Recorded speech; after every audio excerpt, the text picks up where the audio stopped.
E aí, para finalizar, gente, eu só queria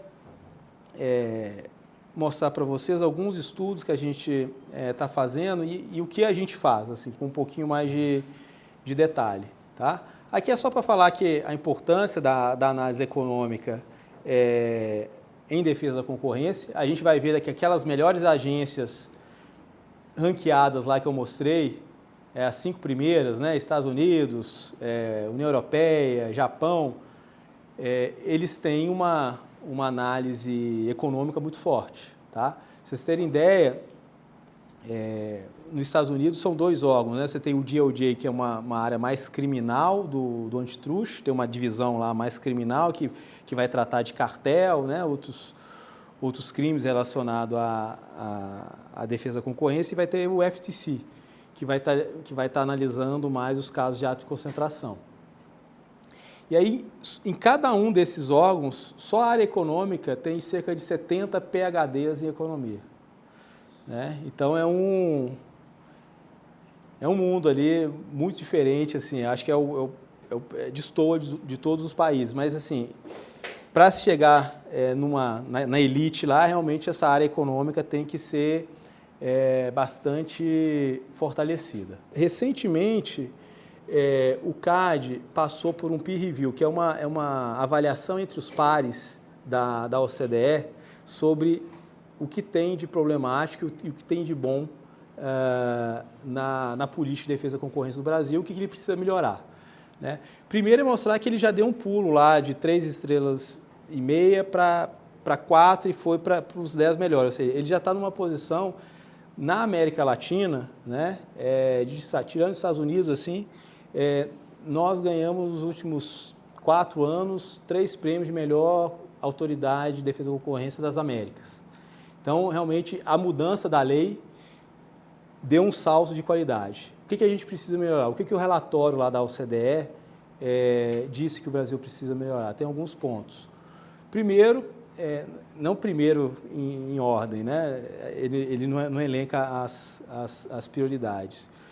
Um ponto importante é dar prioridade à análise de condutas unilaterais. Hoje o Brasil analisa muito bem, com a mudança da lei, ele analisa muito bem ato de concentração, que eu estou colocando aqui, cartel também tem um poder de investigação e de análise muito bom, mas condutas unilaterais ainda é pouco explorado, tá?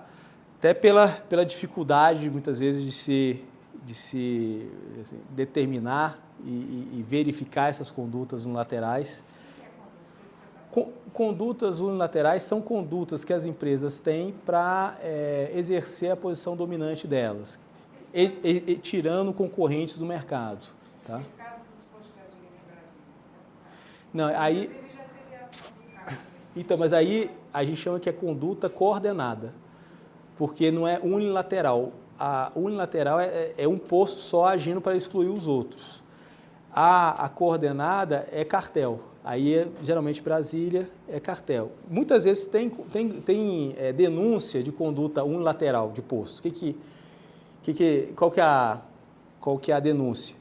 É preço predatório. Fala, um posto tenta abaixar o preço aqui, ou um posto, né, que tem uma rede grande, né, tenta abaixar o preço aqui para matar o concorrente, o posto vizinho dele, né? Mas é difícil provar isso, tá?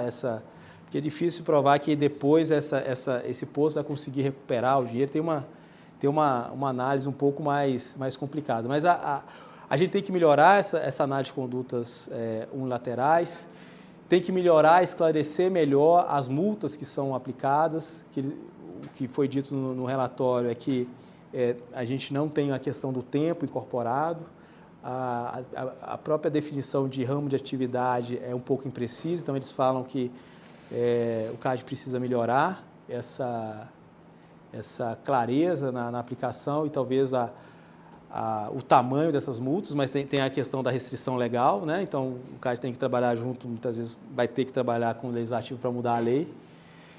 Mas a gente está fazendo o guia que eu falei, né, para tentar melhorar da maneira do possível a aplicação ou dosar essas multas melhor.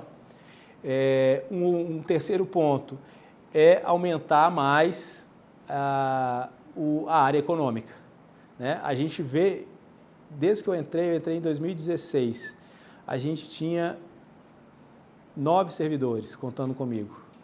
Hoje a gente está chegando na casa de 30, mas ainda é pouco, né? A análise deles foi feita em cima de 30, mas ainda é pouco, a gente precisa aumentar isso. Então, são vários fatores que juntos colocam a posição do Brasil com 4 estrelas. Mas esse 4 estrelas é muito bom, tá? Se a gente colocar em perspectiva e comparar com outros países e os recursos que a gente tem, a gente tá muito bem posicionado, mas não quer dizer que não possa melhorar. E a OCDE mostrou essa avaliação nos pontos que a gente pode melhorar. Essa avaliação está disponível, é pública. E depois dessa avaliação foi interessante que o CAD tinha feito um pedido para integrar o Comitê de Concorrência da OCDE como membro pleno. Você sabe que o Brasil não é da OCDE, está querendo entrar, tal, porque tem vários requisitos para cumprir, para poder entrar para a OCDE. Mas você pode entrar para comitês específicos, tendo em vista que você cumpra os requisitos necessários para aquele tema, né? É muito difícil o Brasil como um todo entrar para a OCDE, porque em todas as áreas ele tem que cumprir, né? Principalmente política comercial, né? Vai ter que cumprir aí vários requisitos. Política ambiental tem vários pontos que ele tem que cumprir. Em relação à política da concorrência, ele cumpriu todos os requisitos. Aí ele entrou para o comitê como membro pleno, tá? Justamente por causa dessa melhora da lei lá de 2011. Pode? Como fica a questão do antidumping, da defesa comercial agora na parte de análise econômica do CAD? 2 slides eu chego lá. Eu tenho um estudo que a gente fez sobre isso, tá? Antidumping e concorrência. Então, os métodos econômicos aqui que a gente utiliza, basicamente para todas as fases lá de análise, a gente tem métodos econômicos. Definição de mercado relevante, eu não vou entrar em detalhes, mas tem teste do monopolista hipotético, que dá para saber esses desvios aí de demanda, para definir o mercado relevante. Análise de efeitos unilaterais. Análise de efeitos unilaterais é esse caso que eu contei aqui das 2 empresas aqui de água, uma desviando se tem incentivos de aumentar preço ou não, unilateralmente. Análise de efeitos coordenados, análise de eficiência. Um ponto que a gente é bastante forte é detecção de cartéis, né? A gente tem alguns filtros, a gente chama de filtro econômico, são algumas metodologias para detectar se naquele setor, a gente tem um filtro muito utilizado no setor de combustível, que a gente utiliza para cada município. A gente tem uma amostra lá da ANP, cerca de 500 municípios, que ela faz a amostra de preço, né, por posto. E aí a gente consegue fazer essa detecção, né, de indícios, mostrar se existe ou não indícios de cartel por município, né? Basicamente são 2 variáveis que a gente olha. A gente está olhando a variabilidade do preço, porque o cartel, se a gente tem indício de cartel, o que acontece? Os preços ficam uniformes, não ficam? Então, ao longo do tempo, a variabilidade de preço diminui. E o que acontece com a margem do setor, das empresas? Aumenta. Então, a gente pega essas 2 variáveis, variabilidade e margem. Então, se a variabilidade está caindo e a margem está aumentando, quer dizer que pode ser um indício de cartel, né? Então, esse é o filtro mais simples que tem na literatura. A gente já está com outros, um pouco mais complexos, mas aí, quando tem alguma denúncia, a gente roda esse filtro e tenta mostrar se existe ou não indícios, e aí é possível fazer uma busca e apreensão, alguma ação mais efetiva para buscar a prova direta, tá? Cartéis também, a gente pode fazer cálculo de dano, né, cálculo de vantagem oferida, ou, do outro lado, benefício de combate ao cartel. A gente calcula o sobrepreço e vê, com aquela cessação da prática, né, em 1 ano, 2 anos, quanto se poupou do consumidor de pagar aquele preço mais alto. Então, são várias análises que a gente tem feito lá. Então, o DE trabalha com os atos de concentração, com as análises de condutas, fazendo basicamente notas técnicas e assistência lá para SG e para o plenário, e a gente faz também outros estudos aqui de mercado, não ligado a casos específicos, que são nossas publicações, eventos também, que aí são ações aí ex officio que a gente não faz a pedido de ninguém. A gente tem a nossa agenda de pesquisa, de estudos, e a gente vai fazendo ao longo do ano esses estudos. O que são esses estudos? Cadernos do CAD, aqui eu coloquei alguns dos últimos anos, sugiro quem tem interesse em algum setor específico, consultar lá, a gente já tem cadernos sobre setor portuário, transporte aéreo, plano de saúde, transporte marítimo, mercado de cimento, o último agora foi instrumento de pagamento. Então, nesse caderno, a gente faz uma primeira parte, descrevendo o setor, mostrando como que ele funciona, com algumas estatísticas, e depois a gente faz um apanhado basicamente dos últimos 20 anos, em termos de processo, quantos processos passaram no CAD, em termos de ato de concentração, de condutas, e faz uma análise da jurisprudência, das últimas decisões, como o CAD tem decidido. Então, são cadernos extensos, muitas vezes tem 200, 150 páginas, cada caderno desse, que resume tudo que o CAD tem feito naquele setor. Guias também, que eu tinha falado, né? A gente tem esse guia de remédios, toda essa análise de arte de concentração que eu falei aqui agora, está nesse guia de análise de arte de concentração, tá? Apareceu a figurinha lá do lado, eu esqueci de falar, mas está tudo detalhado nesse guia. A gente também tem um guia de envio de dados para o DE, como eu falei, muitas vezes é muito difícil conseguir essas informações, as empresas entenderem o que a gente quer, então a gente fez um guia. E a gente tem feito outras contribuições. A que teve mais repercussão aí ano passado foi essa do setor de combustível, que a gente colocou lá algumas medidas. Uma delas era aquela venda direta do álcool da usina para o posto, né? Porque hoje tem que passar pela distribuição. Não tem sentido passar pela distribuição, você pode vender diretamente, né? Tem um entrave aí, tributário aí, que se passado, até a ANP já falou que ela é a favor dessa venda direta. Vamos ver como que o Congresso aí vai resolver essa questão tributária. E aí, para finalizar, eu queria falar de aí são 3 slides, bem rapidamente. Eu sei que eu já passei do tempo, mas acho que em 5 minutos eu consigo finalizar. Falar de outra publicação que a gente faz, chama Documentos de Trabalho, né? Aí são temas variados. A gente pega um tema e faz um estudo como se fosse um artigo acadêmico sobre determinado tema, tá? Peguei 3 aqui. Um é sobre antidumping e concorrência, né? Esse estudo aqui buscou mostrar os efeitos das medidas antidumping na indústria brasileira. Antidumping é quando você tem um país lá de fora vendendo um produto aqui no Brasil abaixo do custo dele lá fora, né? Maneira mais simples de explicar. Então, ele está vendendo um produto aqui no Brasil abaixo do preço de custo dele, né? Então, isso se chama dumping, né? Então, você coloca uma medida anti-dumping, né? Ou seja, você eleva a sua tarifa aqui para que ele venda, digamos, de maneira com preço justo aqui no mercado doméstico. Isso pode ser utilizado para o bem e para o mal, né? Se a tarifa for bem calibrada e bem justificada, né, que é feita lá a análise toda pelo DECOM lá, antigo DECOM, Diretoria de Defesa Comercial, seria ótimo, e aí nós protegeríamos realmente a nossa indústria que está sofrendo um dumping. Realmente não tem jeito dele produzir aquele valor e tá prejudicando a nossa indústria. Mas o que pode acontecer grupos de interesse, né, e pedirem um antidumping em mercados que não estão existindo dumping, né? E o que acontece? Quais são os efeitos disso na nossa economia? Esse trabalho aqui procurou estimar isso. A gente mostrou que, na média, né, todo mercado, né, que tem proteção antidumping, a produtividade desses setores protegidos caiu em média 11%. E o markup é a margem deles, né? Ou seja, aumento de preço deles, né, também.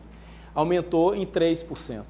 Né? O pior dos mundos, você tem uma queda de produtividade e um aumento de markup.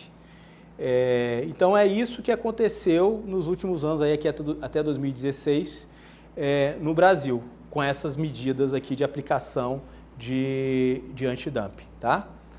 Então, eu sugiro para vocês a leitura, já tem um estudo mais recente que a gente fez, aí olhando um pouco setores um pouco mais específicos e fazendo uma análise um pouco diferente, mas também sobre esse tema, muito interessante, tá?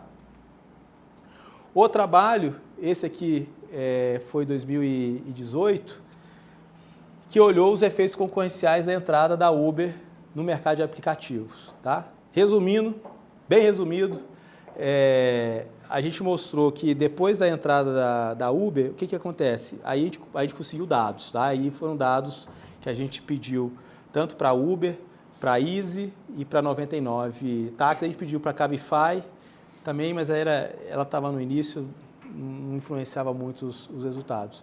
E aí a gente tentou ver o impacto da entrada da Uber sobre as tarifas e a quantidade de corridas dos aplicativos de táxi.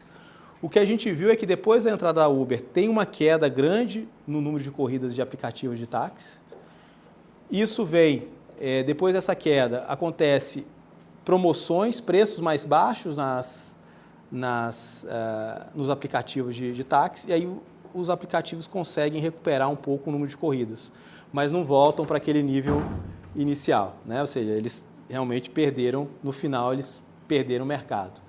A queda inicial do número de corridas chegou a 50%, depois eles conseguem recuperar, a queda só vai para 20%, 25%, então eles conseguem recuperar.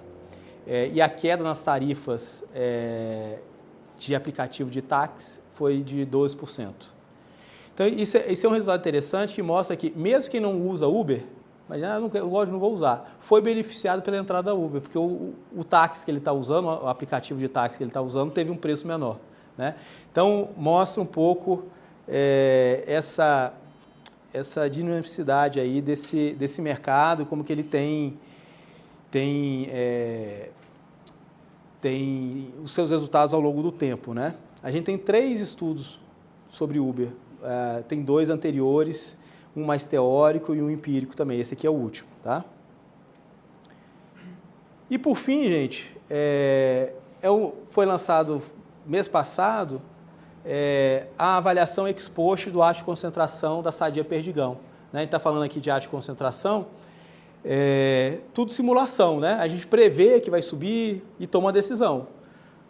O importante é ver realmente se subiu ou não subiu depois. Mesmo que a gente não possa, né, não tenha, nesse caso aqui, a possibilidade de rever a operação, é importante saber se a decisão tomada lá atrás teve algum prejuízo para a concorrência, até para consertar as nossas análises, né, e tentar ter um efeito aí de feedback aí das nossas decisões. O que a gente vai olhar aqui, são mais de 10 mercados relevantes, a gente conseguiu informação para 3. O produto de pizza calabresa, lasanha bolonhesa e lasanha 4 queijos. E viu, depois da fusão, e aí fazendo vários controles, uma metodologia um pouco mais robusta, de diferença em diferença, que eu não vou entrar em detalhe, mas o resultado é que depois da operação, a gente viu uma redução de 12% no preço da pizza, e de 4% no preço das lasanhas depois da operação. E teve um fato importante nesse mercado que no momento da operação, né, quase no momento ali, teve a entrada da Seara, que também fez com que o preço das pizzas caíssem 4% e da lasanha também caísse 4%. Tá? Então, esse tipo de avaliação ex post a gente está começando a fazer e a ideia é fazer cada vez mais, tá? Até mesmo para saber se nossas decisões estão sendo boas, né? Então, por fim, eu queria só passar a mensagem, um pouco só retornando, né, que a gente teve avanços tanto na análise de ato de concentração como combate a cartel, né, até pela mudança da lei que a gente discutiu aqui, mas ainda é necessário a análise, avançar na análise de condutas unilaterais. Até foi a recomendação lá da OCDE e a gente está focando bastante nisso e aumentar as nossas análises de condutas, né? E a gente está no meio acadêmico aqui, falar para vocês que a pesquisa, né, nesse campo aqui da defesa da concorrência ainda é pequena, tá? Principalmente aqui no Brasil, pouco tem sido feito, poucos grupos de pesquisa, poucos locais que estão estudando isso. Então, várias perguntas ainda para serem respondidas e exploradas. E os métodos aqui econômicos, como eu estava falando, né? E todos, por exemplo, esses 3 estudos aí são métodos econômicos, né? Econometria tentando responder algumas perguntas aí da concorrência. E aí eles estão disponíveis aí para a gente tentar responder essas perguntas. Então, quem tiver interesse, eu acho que é um campo muito bom aí para vocês, quem gostar, né, para vocês explorarem. Fica o convite aí, quem tiver mais interesse pode também me procurar para discutir algum assunto mais específico. Era isso, gente. Obrigado.